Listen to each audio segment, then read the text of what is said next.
7 തവണ നിന്നാളിനും ബാധകമല്ല ഞാൻ പറയുന്നത്. പാർട്ടിയല്ലേ നിർത്തിയത്, അയാൾ കയറി ചാടി കയറി നിൽക്കുന്നതല്ലോ. അത് പാർലമെന്റ് വ്യാമോഹമാണ്. പാർലമെന്റ് വ്യാമോഹമല്ല, പാർട്ടി അതിനെപ്പറ്റി ഒന്നും പറയാനില്ല. എം എ ഒന്നും പറയാനില്ല ഇനി ആ വിഷയങ്ങളൊന്നും. അതെല്ലാം കഴിഞ്ഞ കാര്യം. ഞാൻ പറയുന്നത് അതേപ്പറ്റി ഒന്നും ഇനി പറയേണ്ട കാര്യമില്ല. ഇറ്റ്സ് ഗോൺ ഫോർ അവർ. അതായത് പാർലമെന്റ് വ്യാമോഹമാണ്. അത് പറഞ്ഞു ക്യാമ്പയിൻ നടത്തിക്കോളാം.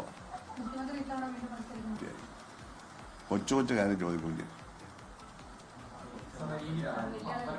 നിങ്ങൾ ഞാൻ എന്നിൽ നിന്ന് അറിയേണ്ട കാര്യം ഇതൊന്നും എന്നിൽ നിന്ന് അറിയേണ്ടതല്ല.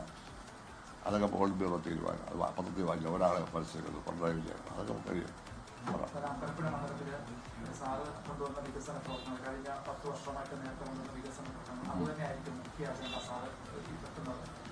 പിന്നെ അത് ഞാൻ പറയാനെങ്ങനെയാണ്?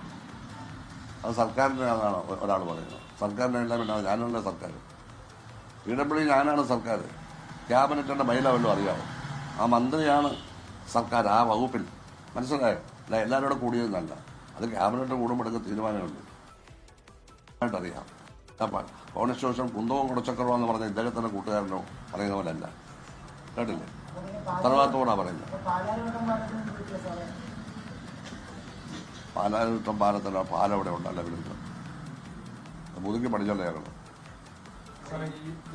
പുതുക്കി പഠിച്ചപ്പോൾ സർക്കാരിനെയാണോ പ്രതിയാക്കിയത്? അപ്പം മന്ത്രിയല്ലേ? അല്ലേ? അല്ലേന്ന് ഇതിനകം പറഞ്ഞ പൊളിഞ്ഞില്ലേ? അങ്ങനെയാണ് മുഖ്യമന്ത്രി അറസ്റ്റ് ചെയ്തത്. ആ മന്ത്രിക്കാണ് ഉത്തരവാദിത്വം അല്ലേ? ഞാനാണ് അറസ്റ്റ് ചെയ്ത് ജയിലിലാക്കിയത് 3 മാസം. എൻ്റെ സുഹൃത്താ പറഞ്ഞിട്ട് കാര്യമുണ്ടോ? അവിടെ ചോദിക്കുന്ന യുക്തിപൂർവ്വം കാര്യങ്ങൾ മനസ്സിലാക്കാൻ വേണ്ടി ചോദിക്കുക. വിമർശിക്കുന്നത് തെറ്റില്ല. ചുമ്മാ ഇവിടെ വന്നിട്ട് കളിയാക്കി ഒരു പത്രസമ്മേളനം വഴിതിരിച്ചുവിടാണ് വന്നത്. നിങ്ങളൊക്കെ പാപ്പരായ പിന്നെ രാഷ്ട്രീയ പ്രവർത്തകരാണ്, പത്രപ്രവർത്തകർ. അതൊന്നും പാടില്ല. നിങ്ങളെപ്പോൾ ഒരാൾ പാടില്ല. അതുകൊണ്ട് നിങ്ങളെ ഞാൻ ഒന്നും പറയാൻ ഉദ്ദേശിച്ചതല്ല. നിങ്ങൾ പറയിപ്പിച്ചതാണ്. ഇനി ഞാൻ ഒന്നും പറയത്തില്ല. STP അവരെ തെളിവെന്നാണ്. STP നിങ്ങളെല്ലാം കൂടെ അല്ലേ പ്രചരിപ്പിച്ചത്? അയാൾ STPയുടെ ഏജന്റാണെന്ന് ഞാൻ പ്രചരിപ്പിച്ചോ? ഞാൻ പ്രചരിപ്പിച്ചില്ലല്ലോ. നിങ്ങൾ ചരിത്രമൊന്നും ഇപ്പം സമയമില്ല എനിക്ക്. നിങ്ങൾ ചരിത്രമൊന്നും എന്നെ കൊണ്ട് പറയിപ്പിക്കണ്ട. എല്ലാ കാര്യത്തിലും ഞാൻ ഈ LDF സ്ഥാനാർത്ഥിയെ രക്ഷിച്ചിട്ടുണ്ട്, സഹി ചെറിയാനെ രക്ഷിച്ചിട്ടുണ്ട്. അത് കഥ പറയാനല്ല.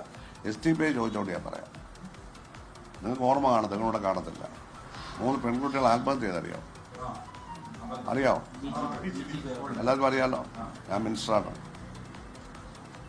അത് STPക്കാർ കാരണമാണെന്ന് പറഞ്ഞാണ് പ്രചാരണം. ഓർമ്മയുണ്ടല്ലോ? ഓർമ്മയുണ്ടോ? 1 മാസക്കാലം നമ്മുടെ എതിർ സ്ഥാനാർത്ഥി എവിടെയോ നാട് വിട്ടു പോയി. നാട്ടിലില്ല, വീട്ടിലിരിക്കാൻ പോയി. എവിടെ പോയി? വെളിയിറങ്ങുന്നുണ്ട്. വെളിയിറങ്ങില്ല. അപ്പം STPയുടെ കാര്യം മനസ്സിലായല്ലോ. ആരാണ്? അത് ആരോപണം. ഞാൻ ട്രിവാൻഡ്രത്തൊന്ന് വന്നു. അന്നത്തെ ഏരിയാസ് ഓമനക്കുട്ടനോട് ഹർത്താൽ നടത്താൻ പറഞ്ഞു. ഈ മരണത്തിന് അയാൾ നടത്തിയില്ല. ഈ മരണത്തിനെതിരെ ഹർത്താൽ നടത്തി ഇടതുപക്ഷത്തിൻ്റെ എന്താ പറയുക രോഷം പറഞ്ഞിട്ട് അയാൾ നടത്തിയില്ല. ഞാൻ വന്നിട്ട് ഞാൻ അടുത്ത ദിവസം നടത്തിച്ചു. ഞാൻ അവിടെ പ്രസംഗിച്ചു, സലാമിന് വേണ്ടി പ്രസംഗിച്ചു. അതിനുശേഷം വീട്ടിൽ നിന്ന് വെളിയിറങ്ങി. വീട്ടിലെല്ലാം എവിടെയായിരുന്നു? ആ പെൺകുട്ടികളുടെ വീട്ടിലെല്ലാം പോയി. ഓട്ടോറിക്ഷക്കാർ എല്ലാവർക്കും 1.5 ലക്ഷം രൂപ അടുത്ത വർഷം ഗവൺമെന്റിൽ നിന്ന് കൊടുപ്പിച്ചു. STPയുടെ കാര്യമാണ് പറയുന്നത്.